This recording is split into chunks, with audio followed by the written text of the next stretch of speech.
সরকার পদত্যাগের এক দফা দাবি ঘোষণা বৈষম্যবিরোধী ছাত্র আন্দোলনের। সরকার পদত্যাগের এক দফা দাবি ঘোষণা করেছে বৈষম্যবিরোধী ছাত্র আন্দোলন।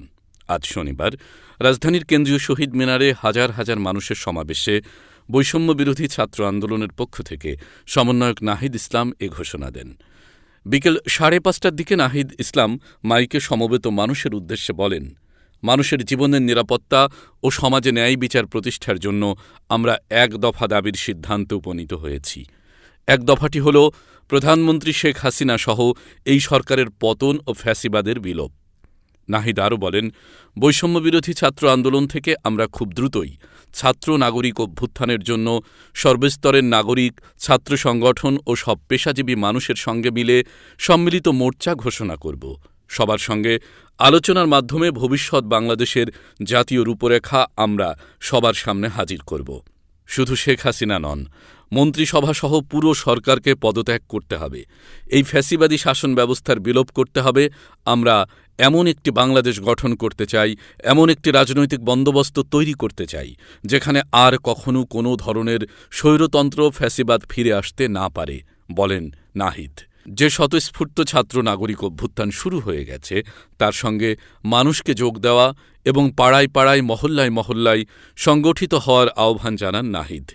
তিনি কাল থেকে সর্বাত্মক অসহযোগ আন্দোলনের ঘোষণাটিও তুলে ধরেন।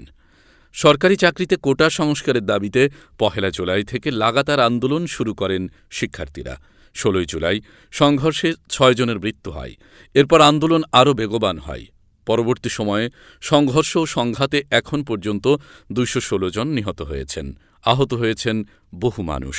বৈষম্যবিরোধী ছাত্র আন্দোলন হতাহতের ঘটনায় ৯ দফা দাবি দিয়েছিল। এবার এক দফা দাবি তুলে ধরা হল। আজ শহীদ মিনারে সামনের সারিতে অন্তত ৬ জন সমন্বয়ক উপস্থিত ছিলেন। তারা হলেন নাহিদ ইসলাম, শারজিস আলম, হাসনাত আবদুল্লাহ, আসিফ মাহমুদ, আবু বাকের মজুমদার ও আব্দুল কাদের। তাদের মধ্যে নাহিদ সহ ৩ জন বক্তব্য দেন।